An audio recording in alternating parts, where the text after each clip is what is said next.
What is up, everybody, and welcome back to an episode of Forward Era. So we are here in Apache Junction today, and we're here with my buddy Gary Foster. Gary, what the truck do we have behind you?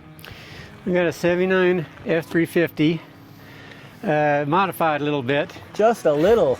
Holy cow. It's got 58 by 24 by 16 rims. This is the coolest. 58-inch Mickey Thompson tires. This is literally the ultimate. I love this. So what is the inspiration? What made you want to get such an amazingly crazy truck? Well, I've had F-250 highboys since the 70s, and back then, when, I had 35. I bought the first set of Groundhogs 35s in Arizona, and back then the thing was trying to keep up. The next biggest tire would come out, and you'd have to sell those. You'd go from 35s, and there was 38s, then there was 40s, and then there was 44s. And I was talking to my son, I'm like, why don't we just go 58s? We don't have to worry about getting any bigger from this point. That's isn't that, I think that's the biggest legal street tire. Oh man. Yeah. I wanted to stand back so that way I could zoom in so they could see. You're literally, I mean, the headlights. I'm 6 foot tall. The headlight's taller than you. Yeah. This is just incredible. So you started out with what? Was this a 4x4 or a two-wheel drive? How did this start? This one here, my son and I got this in Colorado near Denver, and it had 54s on it. We took the trailer up there to buy it, and when we both got up there, we were really disappointed in the condition it was in. But we figured we drove all the way up there, we might as well bring it back with us. So we brought it back. We were just going to do a few little things to it and just leave it like it was. And then one thing grew to another. Next thing you know, the only thing original on it is the cab, the doghouse, the rear axle, and the frame is all that's left of when we got it. Oh, wow. The whole suspension was cut off of it and started over again. Arizona Frame Fab did the suspension on it. And let's show them some it of just this kind of work. got crazy. We weren't planning on it. So what do we have up front? Tell me the layout. It's got a Dana 60. It's got coilovers, 4 link bars, PSC steering. Steers one finger. Really? Yeah. And look at that sway bar. Big old shocks. It's got 205 transfer case. Love the exhaust. So who did all this work again? Arizona Frame Fab in Apache Junction. Fast fuel system. It's got straight exhaust. Didn't want to have a muffler. I love how you smoothed and painted the entire chassis. Yes, that is so slick. Wow. A lot of work done into that. Oh yeah. Look at that. So now, I don't know how easy it's going to be for us to get under the hood, but obviously we were talking about the fact that it's got the fast, it's got the single, so that means you might have a diesel under the hood. Yes, it's got a 24 valve Cummins with a 5-speed manual. Oof, that's the setup right there. I think we might need to grab the ladder. We had an automatic, and we thought, why not do a manual? I thought it was way cooler, and I like it better. You're absolutely right. And honestly, to me, I feel like a manual makes a lot of things more fun, especially off-roading. You have a little bit more, usability with it. And there's nothing like shifting the gears. It makes it feel like a truck. Oh yeah. So we got our little thing here if you want to see. Look at that. Enter stage right. So checking the oil on this thing is a treat. Cleaning it is a treat. Oh man. Hey, it's nice up here. Heck yeah. Dual Optimus 24 valve. This is clean. And as Yeah. you guys saw it pulling out, it sounds amazing. Yeah, me and him talked about it. Had a 12 valve in it originally, Okay. and it was giving us issues. So we talked to a friend of ours. He said that they make a wiring harness for these things now. Everything plugs in for a 24 valve, so it's nice and simple now. So a friend of mine, Josh Coleman, had a dually. He says, "I'll sell you that dually for $2,000." And so we bought that, and it did the engine swap in it, and it's way better truck now, way better. I can't even explain how different it is over the 12 valve, but The 12 valves, they're loud. That's what I have in my main truck, Wildest. And the comparison that I would say is the mechanical injection, you could feel the difference. Yeah. And the smoothness of Yes.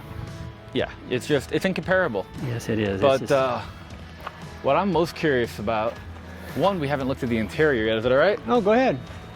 It has a, Oh, man. That is nice. Houndstooth? it's got the Bronco buckets, Bronco console. Oh, this is cool. You know what I'm most curious about is, you want to go for a ride? I could get the drone busted out. I'd say so. Oh, heck yeah. Heck yeah. I'm so curious what this feels like. I've been joking around the fact that I need something on 58s. And then when I saw the video of you taking this thing out, I was like, oh man, finally. This is just the coolest thing ever. I'm gonna put you guys down. We're gonna grab the drone. Okay.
We went for a cruise and that was fun, and now we ended up getting all of the trucks pulled out. And then you don't just have a really cool F-350, you got a couple pretty cool first gens. Do you want to tell me about them? This one here is a 1974. I bought this thing 5 years ago, and it came from Louisiana and had been sitting for 20 years, so I got it sight unseen. And it didn't look anything like this when I got it, believe me. I wet sanded and buffed the paint back out because it was terrible. And the fender flares were black. I painted them white. But it's original yellow? It's that original. They only made 500 this color. Really? Sonoma lime. They only made 500 of them in '74. And it's got a 351 in it. This thing looks like you just have a good time going to get lunch, driving around. I mean, this is the perfect AJ vehicle. I got a hard top and I don't think it'll ever go on. Right? The weather's too good for a hardtop Yeah, here. yeah. I mean, we're in the middle of February right now. And what is it, probably 75, 80? Every bit of that. This is cool. So then you got, you know, the patina runaround rig, Yes. but you also got the pretty rig. So what's that one? That's a 76 Bronco, and this was a basket case when I got it. This one was going to be, I was redoing this one. There's going to be my keeper, and the restoration took so long, I thought, I'm not getting any younger. And I found this one and bought this one in the meantime. No kidding. And I fell in love with that one, so this one's going to be for sale. Well, I mean, if anybody's interested, let's show it to them, and then you never know. Yeah, it's got a high performance 302 in it. C4. This thing is cool. I love the blue. It's a Ford Velocity Blue. Man, this is cool. Something about Broncos in Arizona. I feel like it's the perfect vehicle in the perfect place for them. Yeah, I think so too. But I still can't get over this thing right here. I hope in the videos the people can understand just how monstrous this actually is. Holy cow. 2158 24s. Super cool. So where could people go to check you out? If they want to, are you on Facebook, Instagram, any of those good things? Austin, my son is, I'm not. That's probably why not a lot of people don't know about this truck, because I'm not on Facebook. Austin? Austin, what's your Instagram or Facebook? Austin Foster 45. I'll make sure to add it so you guys can keep up with this. And you said you might bring it out to the Southwest Ford Nationals in Havasu? Yeah. Okay. And it will be at Good Guys too, coming up in March. Oh, perfect. Well, thank you so much. I really appreciate letting me come coming out out. here, taking a look at this thing. I'm still pretty blown away by it. But if you guys can smash the like button, drop a comment, let me know what do you think about this, what do you think about the Broncos, and we will see you in the next one.